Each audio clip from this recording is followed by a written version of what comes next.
Man. Wow. That feels good. That's all the time I needed to fill. I appreciate that. Thank you, man. Feels great. I'm feeling good. I actually just recently had to go to the emergency room, though, and I had some stomach virus thing. I almost called an ambulance. That's weird, even considering calling an ambulance for yourself. You know? You call ambulances for other people, right? What are you supposed to say about yourself? Can you come get me? Yeah, I don't feel so good. Just come on in, I'll be lying on the floor.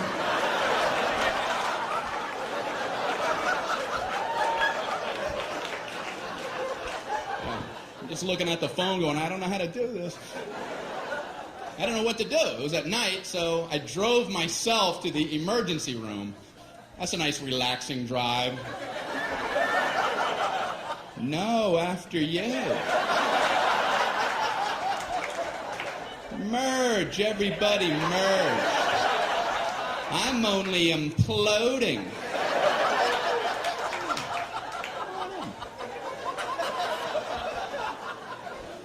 So I pull up at the entrance to the emergency room. No valet parking. I mean, if that's not the biggest oversight in our solar system. If there's ever a time where you want to go, can you park this because I need to collapse immediately?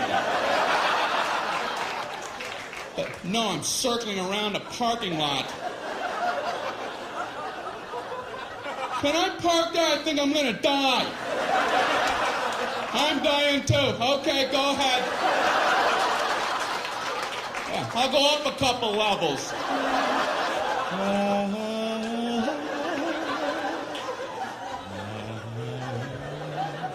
Unbelievable. I don't care if you're driving yourself or someone else to the emergency room. You still want to get out and run in with them. Are you supposed to drop somebody off and go park a car? Okay, you go in. Tell them you're shot.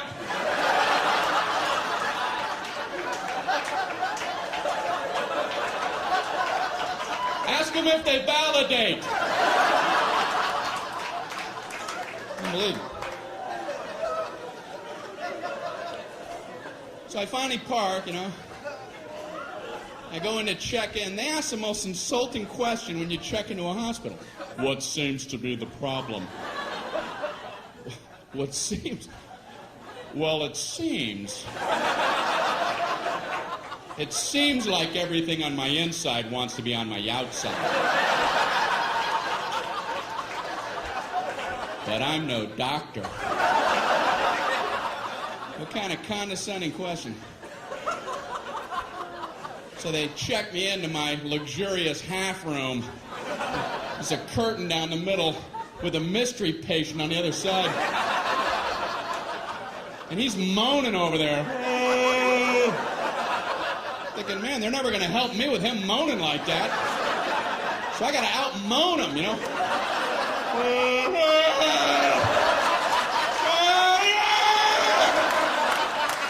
Quit moaning, we're all hurting. The whole floor is like a haunted choir. It's got to be hell to work in this environment. So I'm killing time writhing. Nurse finally comes in. How are you doing tonight? I'm on a gurney. You have a painkiller or something? This is killing me. So she goes, how would you describe your pain? It's killing me. I don't know if you remember that part. Ouch.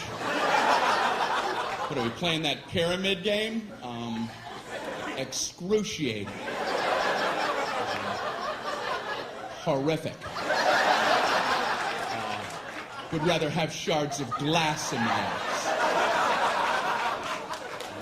How do I convey this to you? So she asks, how would you rate your pain? 4 stars. 2 enthusiastic thumbs up. She goes, how would you rate it on a scale of 1 to 10, with 10 being the worst? Well, You know, saying a low number isn't going to help you. Oh, I'm a 2.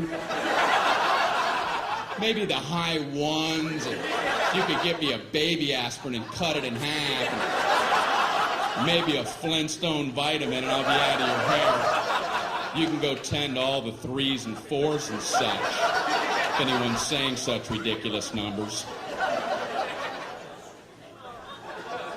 I couldn't bring myself to say 10, though, because I had heard the worst pain a human can endure is getting the femur bone cracked in half. And I don't know if that's true, but I thought if it is, they have exclusive rights to 10. And now I'm thinking, what was I worried about? Is there like a femur ward at the hospital? They would have heard about me and hobble into my room. Who the hell had the audacity to say he was at a level 10? You know nothing about 10. Give me a sledgehammer. Let me show you what 10 is all about, Mr. Tommy A. No! No! How can I possibly say 10? I can't. So I thought I'll say 9. And then I thought, no, childbirth. I better not try to compete with that. And then I'm thinking, you know, it must be hell giving childbirth when your femur bone's cracked.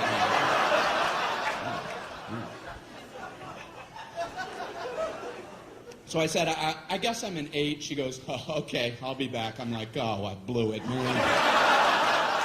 I ain't getting nothing with 8. But she surprised me. She comes in, she goes, the doctor told me to give you morphine immediately. And I'm like, morphine?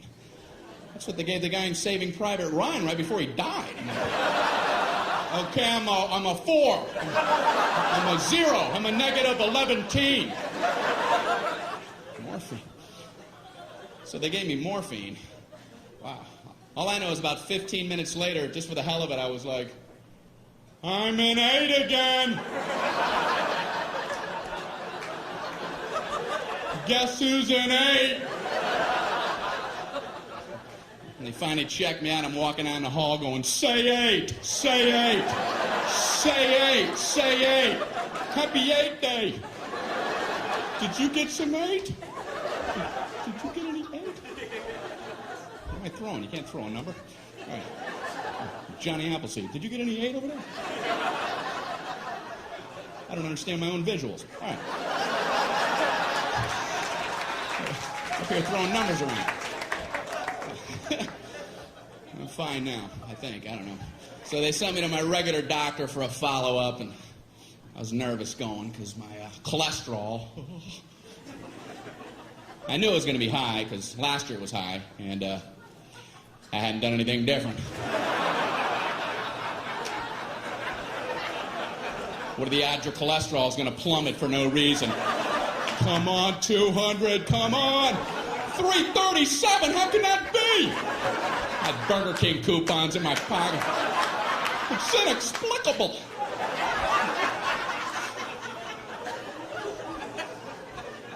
So I was nervous. And I realized that's the only time as an adult that I feel like a little kid, is when I go to the doctor. You didn't do what I told you, did you? No, I didn't. What should you have done? I should have listened when you were talking to me. What are you going to do from now on? Pay attention when you say things. When are you going to start? I'm going to start right now. Immediately. Tall doctor.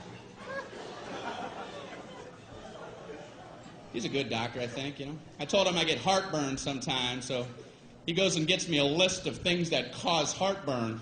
I'm looking at the list and I'm like, I already know this. I know how to get it. That's like going into the hospital with a cannonball wound and they show you a list. Here's how you get cannonball wounds. I have a cannonball wound. It's gaping. Do you have a tube of cannonball wound ointment?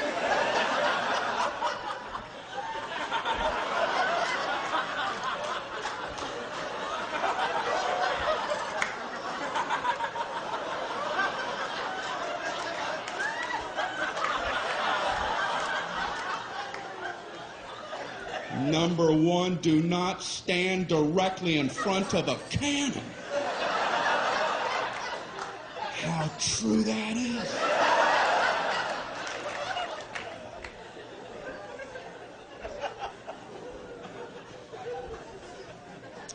So, my doctor looks at me and says, you should probably drop a couple pounds there, Brian.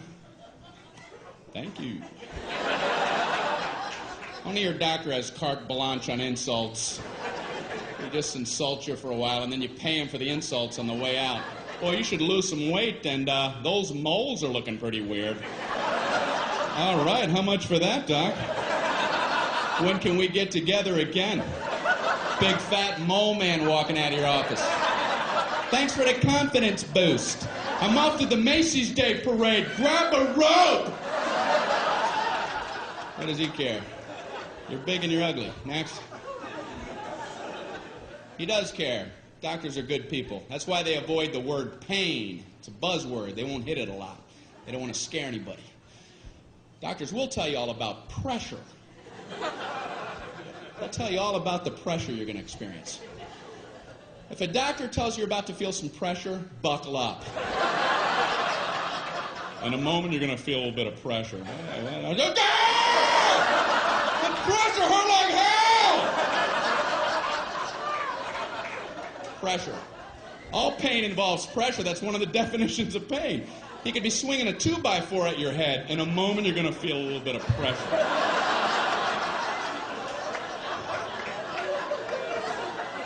Hey, bring it on.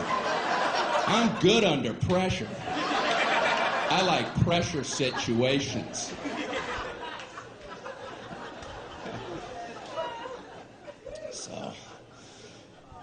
So my doctor, he told me to watch what I'm eating, told me to read food labels.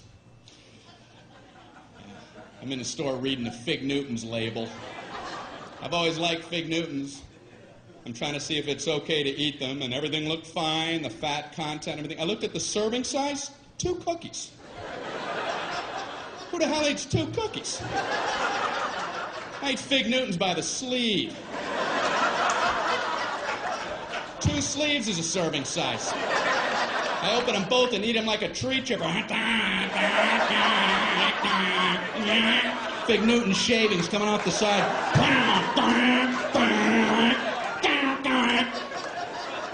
Then I put a Newton catcher and empty that bag out as a snack. What the hell are they talking about? 2 Fig Newtons. With the size of a postage stamp. You want another one? Oh, I don't know. I've already had 2 whole entire Fig Newtons. Maybe I could try to muscle one more down, but I don't think I'm gonna... Right, I'm stuffed with the rackets. They're nuts. We got an ER here. We got a 3 Fig Newton eater. How many did he have? What is he, nuts? Doesn't he read?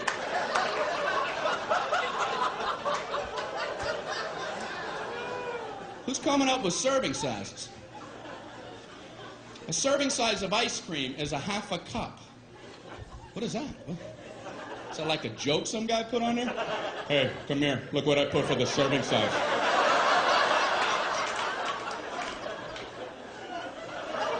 Did you see? I just did it as a joke, but they're going out like that. I don't know what to do. Just let it go. I guess there's nothing you can do now. You ever know anybody to eat a half a cup of ice cream? Hey, you want to go grab something to eat? Oh, no. I had a half a cup of ice cream.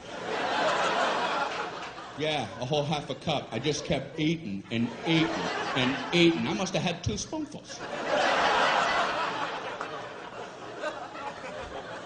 I think a serving size of ice cream is when you hear the spoon hit the bottom of the container, you know? Clank, when you can't do this anymore. I even ripped the side.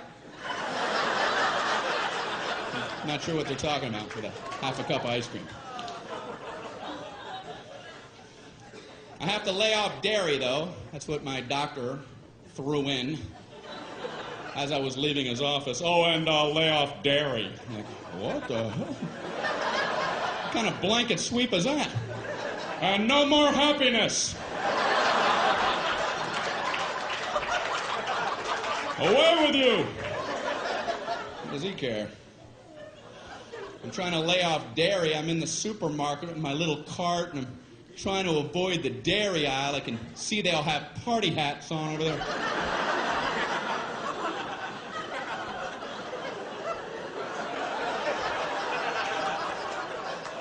I'm in the juice aisle, slooped over with juice people. Ugh. I learned something in the juice aisle, and that is, I don't know what's going on with cranberries, but they're getting in all the other juices. Whoever the salesman is for cranberries does a great job. He's showing up everywhere. Hey, what do you got, apples? Put some cranberries in them. We'll call it cran apple, go 50-50. What do you got, grapes? How about cran grape? What do you got, mangoes? Cran mango. What do you got, pork chops? Cran chops. Why don't you back off, cran man? Why don't you take your sales trophy and have a vacation? He's working too hard. He's making the other fruit guys feel bad, you know? Like the banana guy wakes up, man, I ain't into nothing.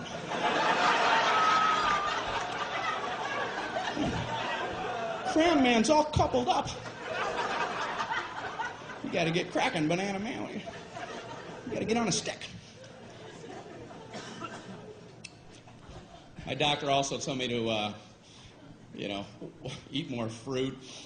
So I had some Pop-Tarts this morning. Nice thin layer in there. You ever look at a Pop-Tarts box? They have directions on there. Can there be a simpler food item than Pop-Tarts? Like if the directions weren't on there, would somebody, what the? How do I get that goodness in me?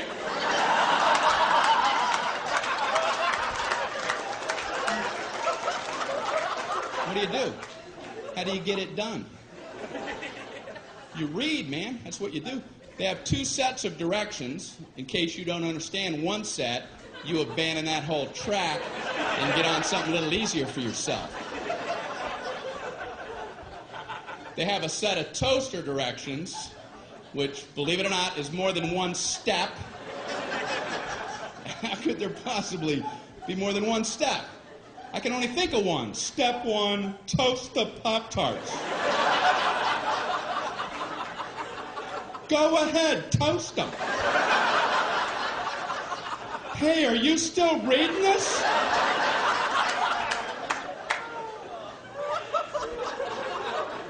But they've managed to break them into smaller increments. These are some of the actual steps. I would love to be in the room watching somebody who has to consult these toaster steps. Okay, number 1, remove pastry from pouch.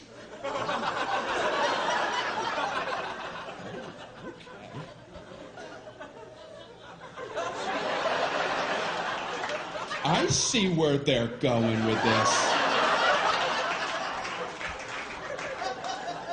We're banging on all cylinders now. Number 2, insert pastry vertically.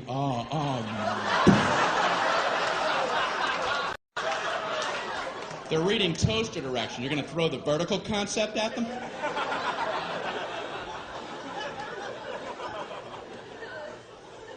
Then they have a whole set of microwave directions. That just blew me away that you could actually microwave a Pop-Tart. I mean, how long does it take to toast a Pop-Tart? A minute? If you want them dark? People don't have that kind of time. Listen, if you need to zap fry your Pop-Tarts before you head out the door, you might want to loosen up your schedule.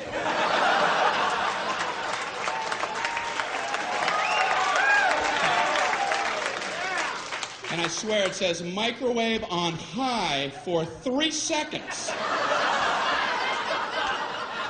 I don't think I want to wake up and be eaten in 3 seconds. The alarm goes off. Put them in ding. It's late. I gotta get out of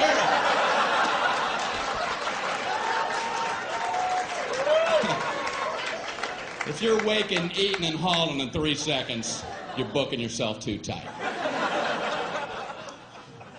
Pick up some Montana brochures or something.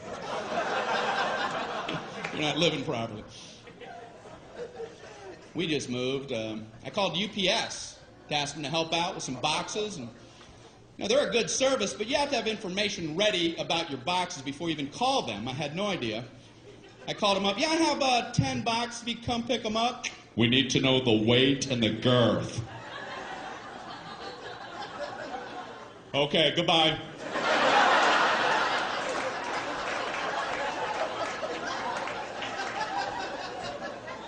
So I called back, we need the weight and the girth. Okay, I don't know what the weight is, and I don't know what girth means. So now what's the procedure?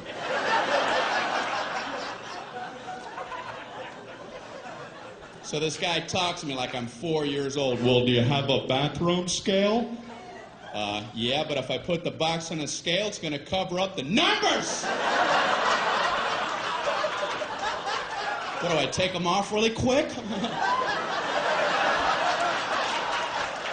0, I'm not fast enough. What's he talking about? So then he gives me like his Mr. Wizard formula. How about if you stand on the scale and weigh yourself, get off the scale, pick up the box, get back on, weigh you and the box together and subtract your own weight. I'm going, slow down. Hold on, Professor. I know this guy's never tried this, because I tried it, and you still can't see the numbers.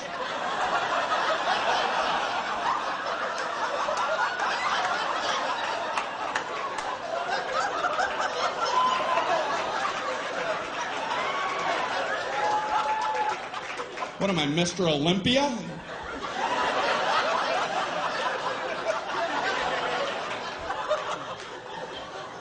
£3.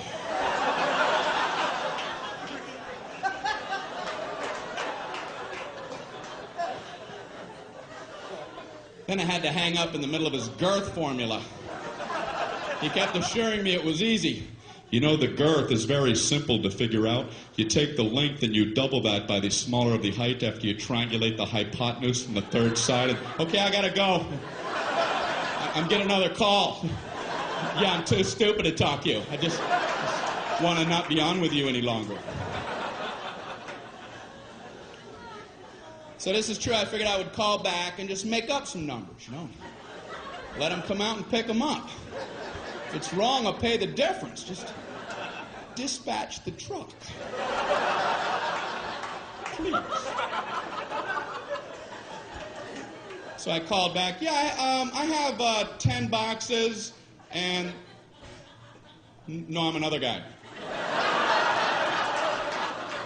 Yeah, and they all weigh exactly 22 pounds, and they'll have a girth of 3. 3 what? 3 girth units.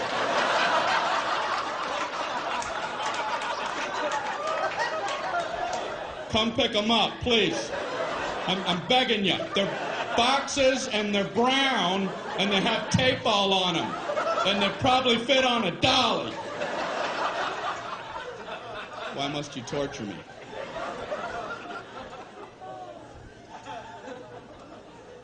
We needed a refrigerator for our new place, and I've never bought a refrigerator in my whole life. I went into the appliance store. There's like 900 of them lined up. There's a salesman there. What's this guy supposed to say about refrigerators? Well, you have this refrigerator right here. This keeps all your food cold for 600.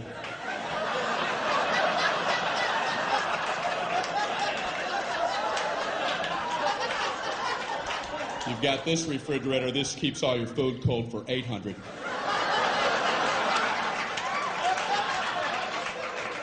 Check this out. 1400 keeps all your food cold.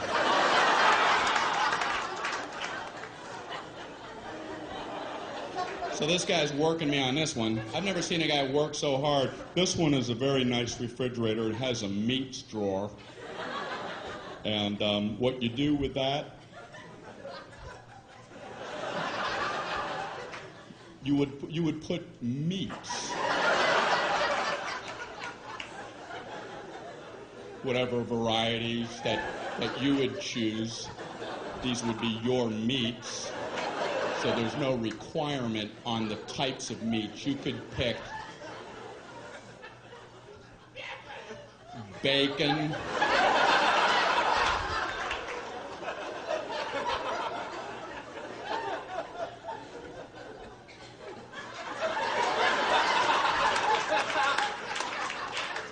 marbled meats.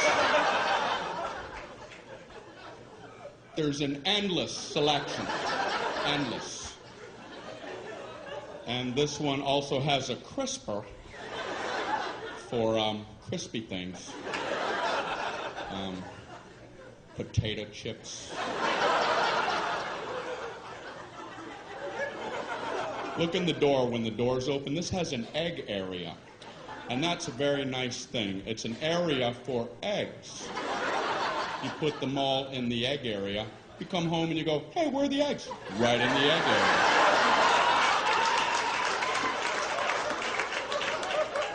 And they're all written in cursive, and that's a real nice feature. That is a nice touch. We also had to get the phone turned on. I'm at my friend's house. I call the phone company. Can you turn on our telephone? Okay, it's going to be a problem. I figured. How? Why? It's just going to be a big nightmare. That's our policy. It's going to be a nightmare. Something about hell on earth.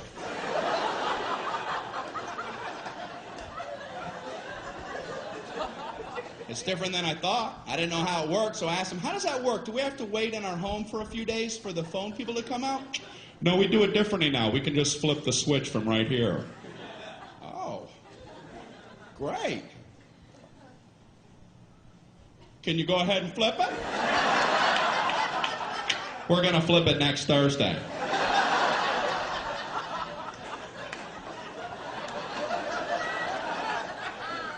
Can you flip it right now? We're going to flip it Thursday, late, or Friday, or sometime in November. Can you see it from where you're at? Can I come down and flip it? What do I know? I guess there's only one flip switch, and he has a lot to get to.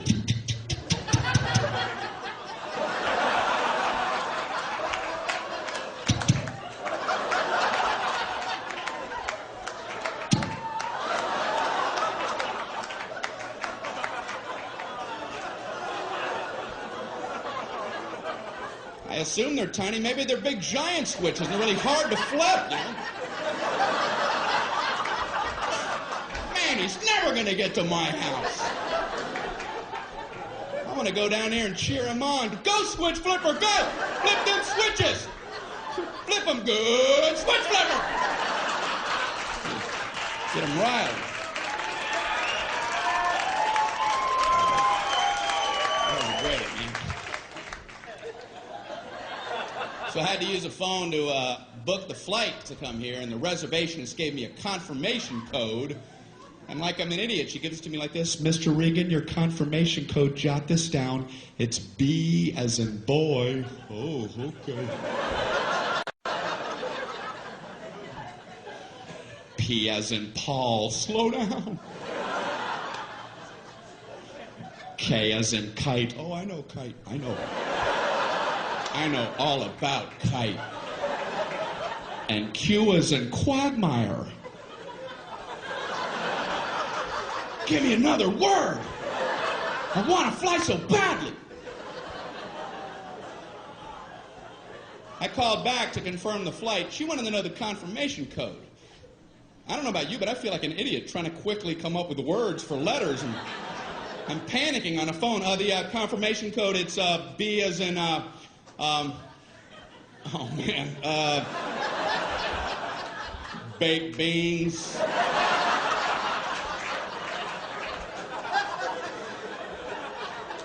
P as in pneumonia.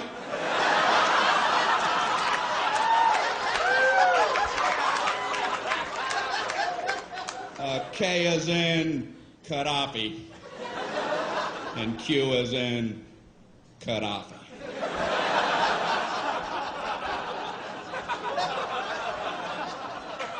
They only do that with letters. Nobody ever does that with numbers. My code, it's 4 as in 423.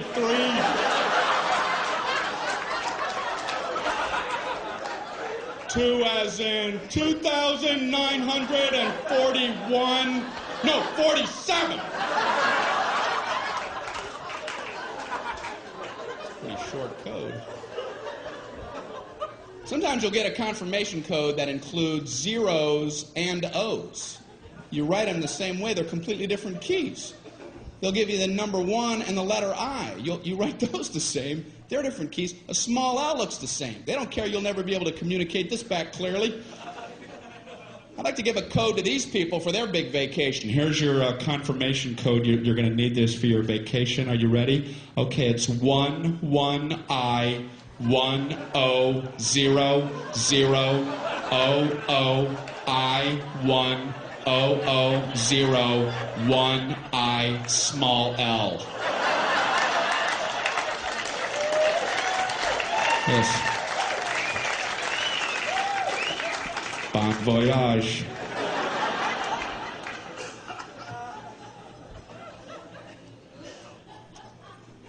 You know, I flew here. How come the first class people they can just get on whenever they want? I've always hated that. First class people, board at your leisure.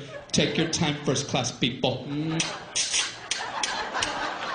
Coach people, no wait, sit, scuzz. Wait, little piggies.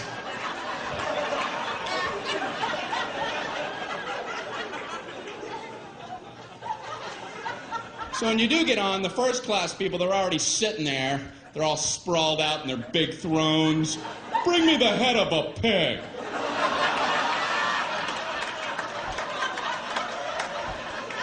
And a goblet of something cool and refreshing. Anyone have a fiddle?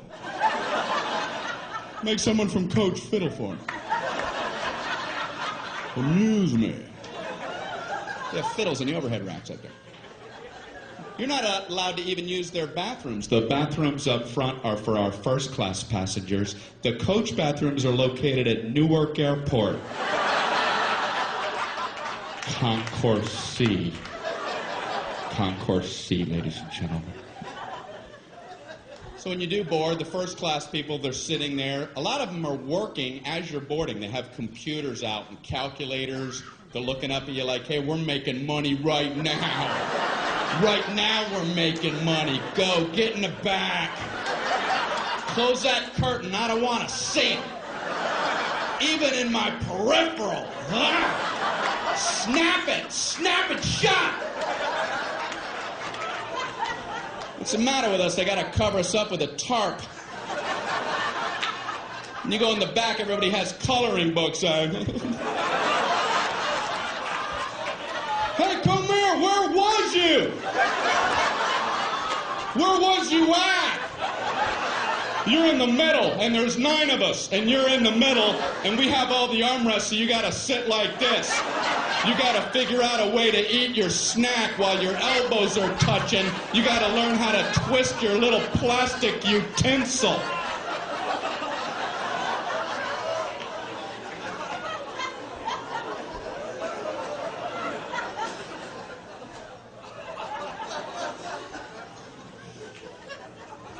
I like to sit way in the back, way in the back. Except for one thing, all the good meals run out, you know.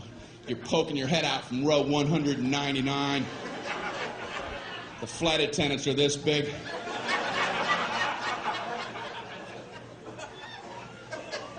You can hear the good meals getting snagged. We have a turkey sandwich, a chicken quesadilla, and a cold fish head. I'm just...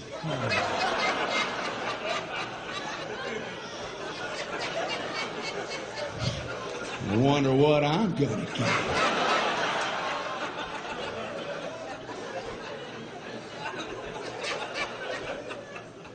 So when they get to the back of the plane, they have to do that flight attendant psychology game and pretend like the good stuff never even existed. It never even was. Would you like a nice cold fish head? They're frozen solid. frozen head of fish.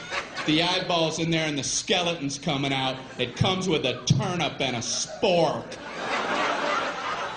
I was wishing you'd have one of them left, wishing upon a star.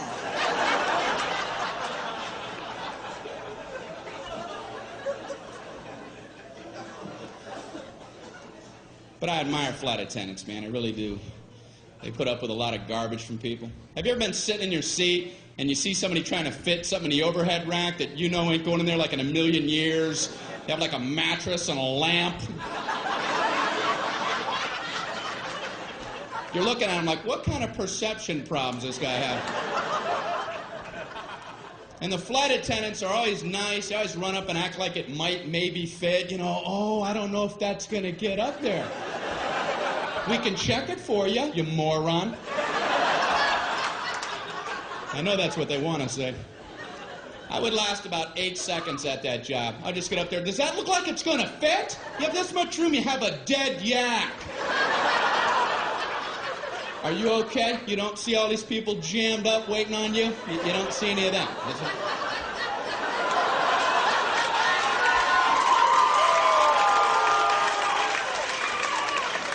Oh, this is your world. It's all about you. You let us know when you're all set, Captain You Planet.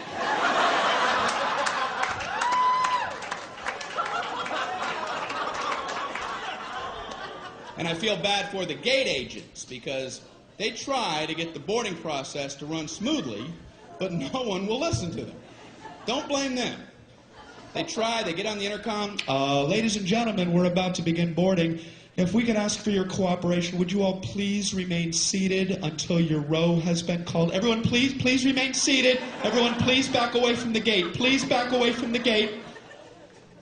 Somehow, by the time that comes out the speakers, it must sound like, everybody up and rush the door. Everyone, immediately try to squish your fat butt simultaneously in the small gate door area. Hurry. Push and shove, everyone. Push and shove. Do whatever you have to get on board. This is the last helicopter out of Vietnam.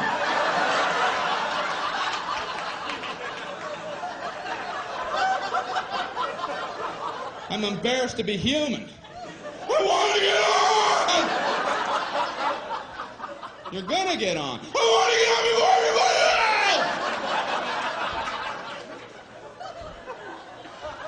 else! Why?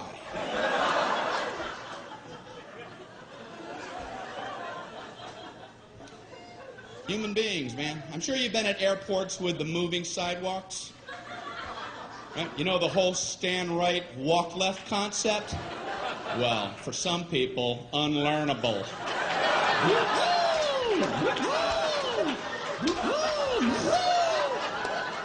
You ain't getting it in, no matter how much stimuli you offer. I've been on them where I don't understand how people don't see that that's the system. There's a big yellow dotted line going down the middle, and it's stenciled every 3 feet on the sidewalk. Stand, stand, stand, stand, walk, walk, walk, walk. On the handrail, stand, stand, walk, walk. Up here, stand, walk. Pictures of people standing, walking, and I've seen footprints together and apart.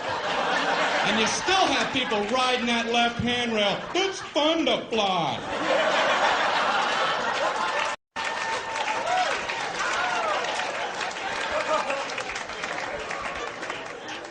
Watch them close, because they're the ones at the end of the moving sidewalk. Oh. Something changed. Something changed.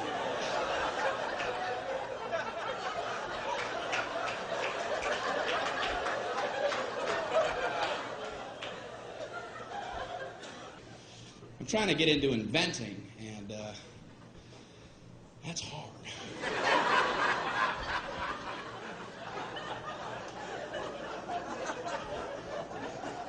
I know what I'm going to try to invent, you know. I don't know if I'm being overly ambitious, but I'm trying to invent an ironing board that when you open it, it doesn't sound like this.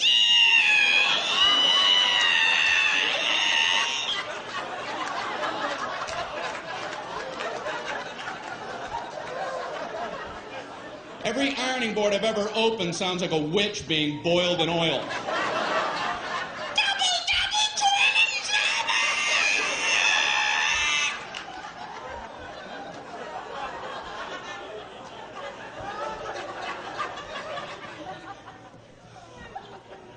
You ever just look at an ironing board? Can you imagine getting that approved in today's safety-conscious world? What did you want to get an approval on? I call it an ironing board. I want to have like a surfboard-shaped device about this high, and I want to support it with two thin crisscrossing poles so the center of gravity is precariously high. So the slightest nudge would be sure to topple it. Then I want to put a big hot metal thing on the top of that with water, the temperature of lava oozing out the sides and dripping off the board for burn wounds. I want one side to be a white-hot heat for scarring. I want the sheer weight to be able to cause blunt force trauma. And I want the whole thing to come to a point for puncture wounds.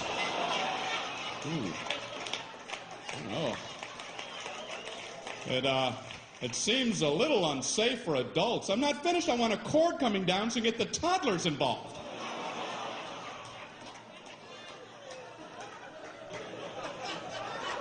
Why are we allowed to have these? Inventions intrigue me.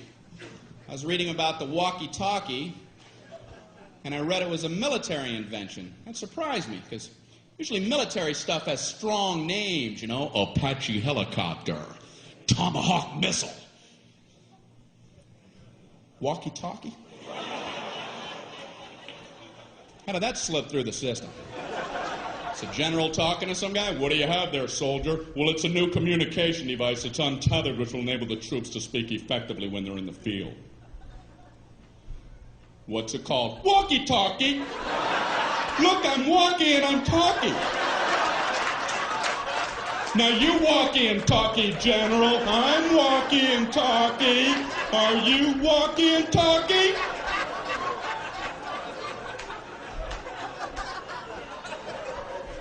I like it, soldier. What's this explosive device? The whammy kablammy. And this is the Rudy Tooty aim and shoot. Walkie-talkie.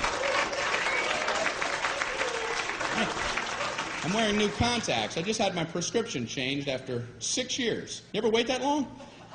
Then you get new lenses. You're like, man, I could have been seeing things. How can instantly improved vision not be at the top of your to-do list? I'll see tomorrow. I don't have time. I don't have time to see clearly. No, I don't. No, I can't do that. You see what's on my desk? So I go in for the eye exam. I don't know about you, but I concentrate like crazy during the eye exam. You don't want to get a D on that thing. End up with these big, thick Coke bottle lenses. I didn't take it serious.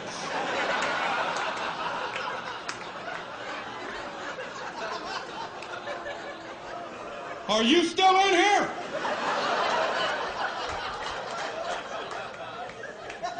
I'm just seeing shadows and shapes. It's important. They don't call it a quiz. So I go in there, I sit in that big chair, he slides that big giant thing on my face. Are these my glasses? What happened to me? That'd be a hell of a pair of glasses. Do I like it better like this or like this? I like this one, but I want to see that one again. That one's pretty good, but let's go back to that one. Click, click, click, click, click, click, click. I hate that test because I can't commit. I can feel my eye doctor losing his patience with me. Let's try it again, Brian. Which one do you like better, number 1 or number 2?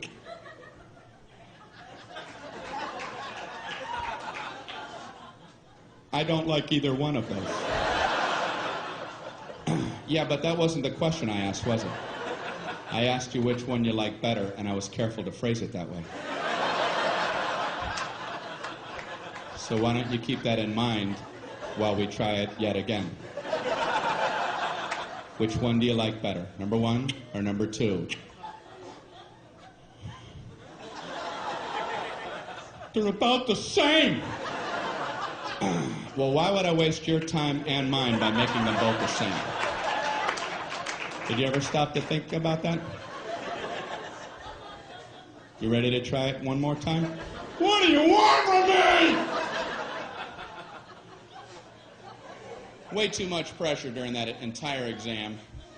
They do one test every time. I don't know what they're looking for. All I know is I get an anxiety attack in the middle of the damn thing.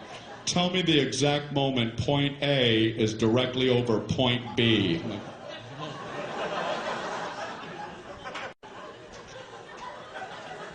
now! No, now! Now! Then! I don't know when it happened. I'm worried if I'm off by an eighth of a second, I'll get these big, giant Hubble coming attraction glasses. So you must have messed up that A-B test. Did I ever? Grand opening. What are they helping me with? My ability to watch cars pass on the highway? They pass now! And they pass now! Man, how do you do it?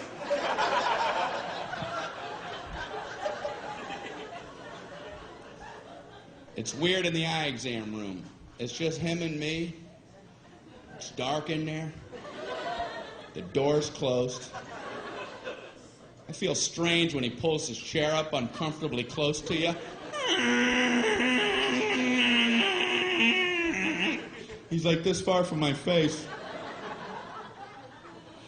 He shines his goofy light into my eyes for about an eternity.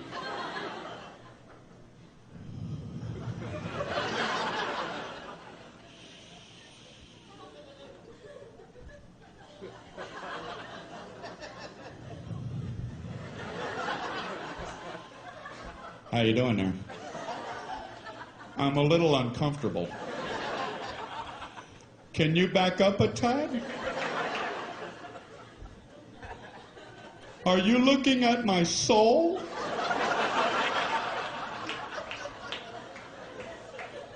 You want a Tic Tac? So he says, you know you have one eye set a little bit higher than your other eye? No. I did not. He goes, it doesn't affect your vision or anything. I just thought you might want to be self-conscious for the rest of your life.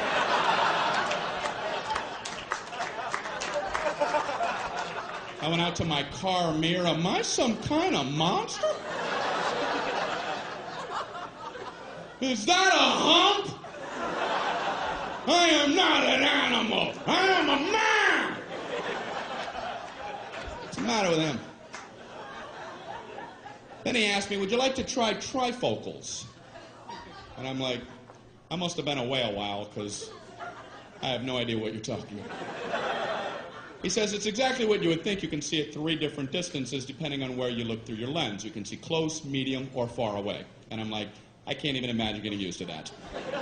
There's a book, there's a plane, there's Alpha Centauri!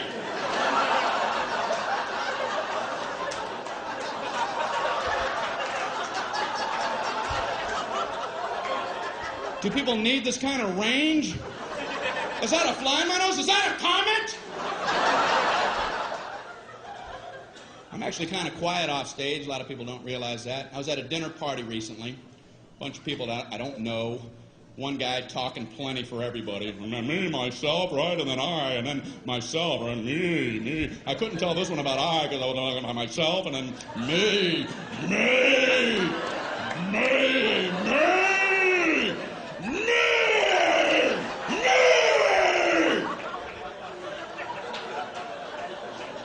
Beware the me monster.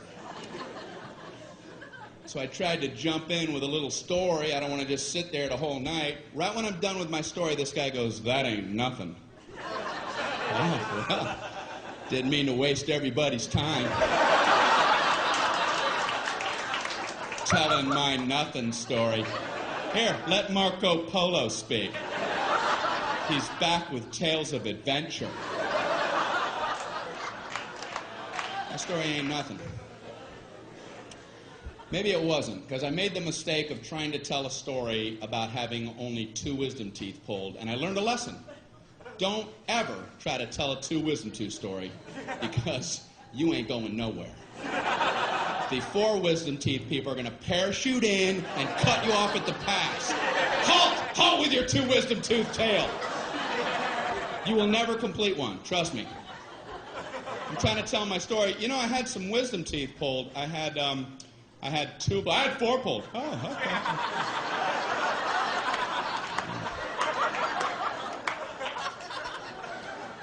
No 5, no 9. I had 9 wisdom teeth pulled. All of mine were impacted. They were all coming upside down. The roots are wrapped around my tongue, coming out my nose. They were tusks. I was a warthog. No anesthesia. They pulled them out with pliers. I was eating corn on the cob that afternoon.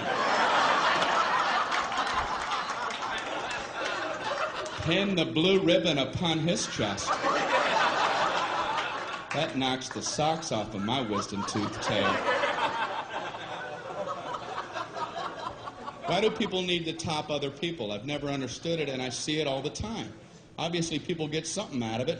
At best, people wait for your lips to stop. Yeah, as soon as... Okay, yeah, you, me! You, me! You see the difference? You see that? Now I do. What is it about the human condition? People get something out of that. That's why I have a social fantasy. I wish I was one of the 12 astronauts who have been on our moon. They must love knowing they can beat anybody's story whenever they want. They can sit back quietly at a dinner party while some other person, some me monster's doing his thing, and let him go. Let him run with the line while you be quiet. Oh, really? Let him have his moment. Yeah, I'm a big traveler. I have my business. I got my own global enterprise I got to check on. You know, driving in the Autobahn because I keep a fleet of sports cars over in Zurich. You know, there's a Swiss account that I got to check out. Mount Kilimanjaro expedition might have to cancel that. You know, runways in Aspen are a lot shorter the first time you go in there. The Pacific Rim Company are going to try to take that over. Global enterprise.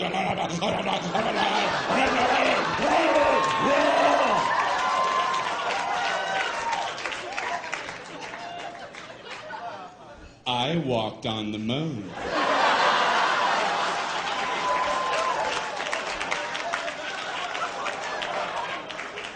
Well, you have the floor, Moonwalker. You know, you mentioned driving on the Autobahn. That reminded me.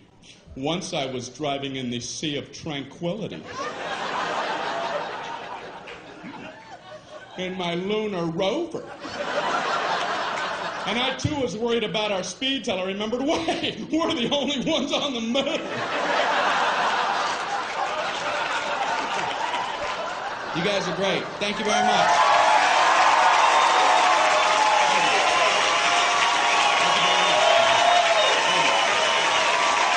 Thank you so much. Appreciate that. Thank you. That's right.